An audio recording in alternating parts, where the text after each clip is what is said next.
अलहमदिल्ला दोस्तों, welcome to Bilal वहीं चैनल। आज पहला वर्किंग डे है लंबी छुट्टियों के बाद, और हर बंदा ही सुस्ती आपको पता है चढ़ जाती है जब बंदा काफ़ी अर्से बेकार रहता है तो इसी तरह की सुस्ती जो है वो आज चढ़ी हुई है सबको। लेकिन इंशाल्लाह 2-4 दिन में सारे मामला सेटल डाउन हो जाएंगे, सब लोग सही हो जाएंगे रूटीन में। एक बहुत बड़ी पेशरफ्त हुई है वैक्सीन के पॉइंट ऑफ व्यू से, वो मैं आपसे डिस्कस करता हूँ। अगर हम केसेस की बात करें तो आज कई अरसे के बाद जो है 223 केसेस हुए हैं टोटल सल्तनत में, और उसके साथ टोटल तादाद जो है वो 81,500 कुछ हो गई है। लेकिन साथ ही 4 डेथ भी हुई हैं और 512 टोटल डेथ्स हो गई हैं आज की 4 डेथ्स को मिला के। सो अल्हम्दुलिल्लाह अब ग्राफ जो है वो बहुत तेज़ी के साथ नीचे आ रहा है। काफ़ी अरसे के बाद ये आज देखने को मिला है कि सिर्फ़ और सिर्फ 200 प्लस केसेस हुए हैं, वरना नॉर्मली आपने देखा था ग्राफ जो है वो तकरीबन 2000 के करीब ही पहुंच गया था।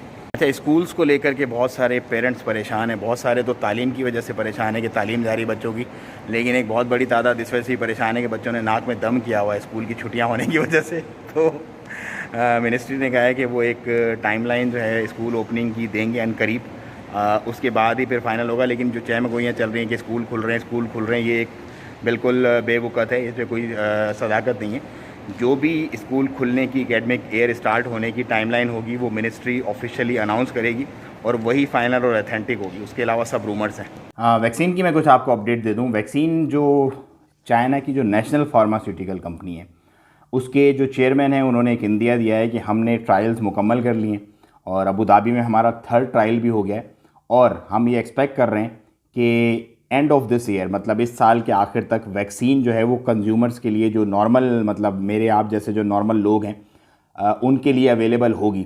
सो ये एक बहुत अच्छी एक पेशरफ्त है वैक्सीन में। वैसे तो और भी रूस भी कर रहा है, यूके में भी मैंने बताया था पिछले दिनों आपको कि ऑक्सफर्ड में भी कुछ ट्रायल हुए हैं, और इसी तरह जो ओमान है उसने भी 7 लाख वैक्सीन के जो नोट्स होते हैं उसके लिए रिक्वेस्ट ऑलरेडी डाली हुई है।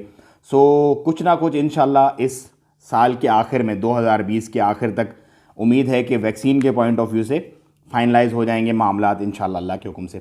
अब मैं आपको 2 अच्छी न्यूज़ बता दूं, वो ये है कि जो रिकवरी रेशो है बेसिकली ओमान में वो पहुंच गया 90% तक अल्हम्दुलिल्लाह, और साथ ही साथ पाकिस्तान में जो है वो रिकवरी रेशो 91% पे पहुंच गया है। और इंडिया के अभी थोड़े से मामलात थोड़े से ख़राब चल रहे हैं कोरोना के पॉइंट ऑफ व्यू से, लेकिन हम उम्मीद करते हैं कि वहाँ भी मामलात अच्छे हो जाए, क्योंकि वो भी लोग जो है वो इस वबा से बाहर आएँ जल्द अज जल्द और अपने मामलात को, रूटीन लाइफ को स्टार्ट करें। पाकिस्तान ने तमाम कारोबार बिजनेसेस वगैरह खोल दिए हैं। ओमान भी उम्मीद है, जैसे मतरा वाले आप लोग पूछते हैं मुझसे अक्सर कि मतरा कब खुलेगा। सो हम एक्सपेक्ट कर रहे हैं इंशाल्लाह अल्लाह के हुक्म से फाइनल डिसीजन, फाइनल जो भी इंटीमेशन होगी वो तो ऑफ कोर्स सुप्रीम कमेटी की तरफ से ही होगी, लेकिन हम एक्सपेक्ट कर रहे हैं जिस हिसाब से केसेस नीचे जा रहे हैं कि बहुत जल्द हो सकता है इस महीने के आखिर तक या उससे पहले कोई ना कोई डिसीजन इस पे आ जाए। लेकिन वही फाइनल डिसीजन होगा जो कि सुप्रीम कमेटी अनाउंस करेगी अपने ऑफिशियल हैंडल पे।